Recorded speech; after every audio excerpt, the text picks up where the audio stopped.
कोकणातील प्रत्येक अपडेट जाणून घेण्यासाठी आजच माझे कोकणच्या सोशल मीडिया प्लॅटफॉर्मला लाईक, फॉलो आणि सबस्क्राईब करा। रत्नागिरी जिल्ह्यामध्ये जिल्हा परिषद आणि पंचायत समिती निवडणुकीची आदर्श आचारसंहिता लागू झाली आहे। या निवडणुकीची प्रक्रिया पूर्ण करण्यासाठी प्रशासन आणि पोलीस विभाग सज्ज झाला आहे। राज्य निवडणूक आयोगाने सादर केलेल्या सर्व माहिती आणि सूचनांचे पालन करावे असे आवाहन लांजा तहसीलदार प्रियांका ढोले यांनी केले आहे। दिनांक 13/1/2026 रोजी स्टेट इलेक्शन कमिशनकडून जिल्हा परिषद आणि पंचायत समितीच्या निवडणुकांची घोषणा करण्यात आली आहे। सदर प्रेस कॉन्फरन्सनुसार 5 फेब्रुवारी 2026 रोजी मतदान होणार असून 7 फेब्रुवारी 2026 रोजी मतमोजणी होणार आहे। तरी आदर्श आचारसंहिता 13 जानेवारी 2026 पासून सुरू होऊन 7 फेब्रुवारी 2026 पर्यंत ती अंमलात राहणार आहे। या अनुषंगाने आजच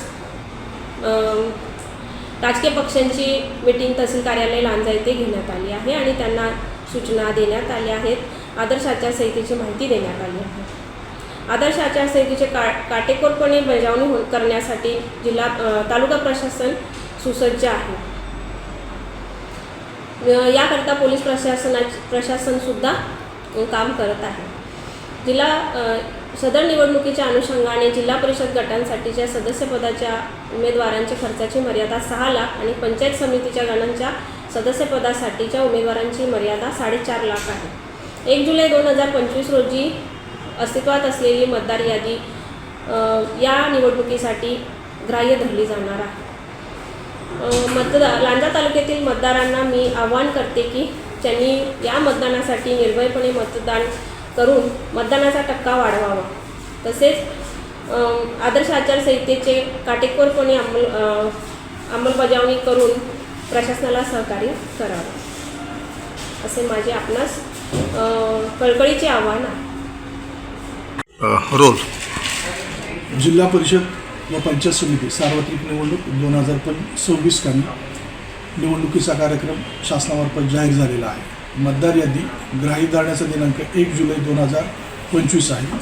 जिल्हाधिकारी यांनी निवडणूक कार्यक्रमाची सूचना प्रसिद्ध करण्याची जी तारीख होती ती 16 जानेवारी 2026 आहे। नामनिर्देशन पत्र देण्याचा कालावधी जो आहे 16 जानेवारी 2026 ते 20 जानेवारी 2026 सकाळी 11 ते दुपारी 3 वाजेपर्यंत आहे। दिनांक 21 जानेवारी 2026 रोजी सकाळी 11 ते दुपारी 2 वाजेपर्यंत असा कालावधी असणार आहे। रविवार दिनांक 18 जानेवारी 2026 रोजी सार्वजनिक सुट्टी असल्याकारणाने नामनिर्देशन पत्र देण्यात येणार नाही।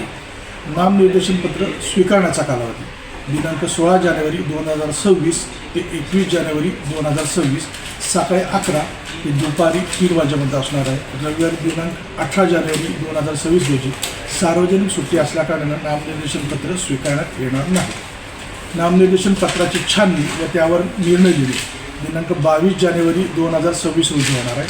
सकाळी 11 वाजल्यापासून ती छाननी त्यावर अंतिम निर्णय पूर्ण होईपर्यंत ते कामकाज चालू राहणार आहे। वैधरित्या नामनिर्देशित झालेल्या उमेदवारांची यादी प्रसिद्ध करण्याचा दिनांक 22 जानेवारी 2026 रोजी छाननी झाल्यानंतर लगेच सोडा।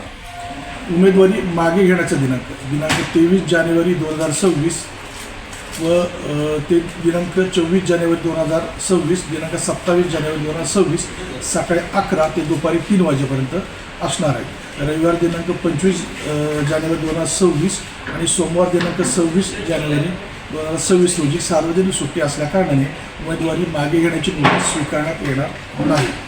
निवडणूक लढविणाऱ्या उमेदवारांची यादी प्रसिद्ध करणे आणि निशाणी वाटप म्हणजे चिन्ह वाटप दिनांक 27 जानेवारी 2026 रोजी दुपारी 3:30 नंतर याची कार्यवाही सुरू होईल। मतदानाची तारीख 5 फेब्रुवारी 2026 राहील।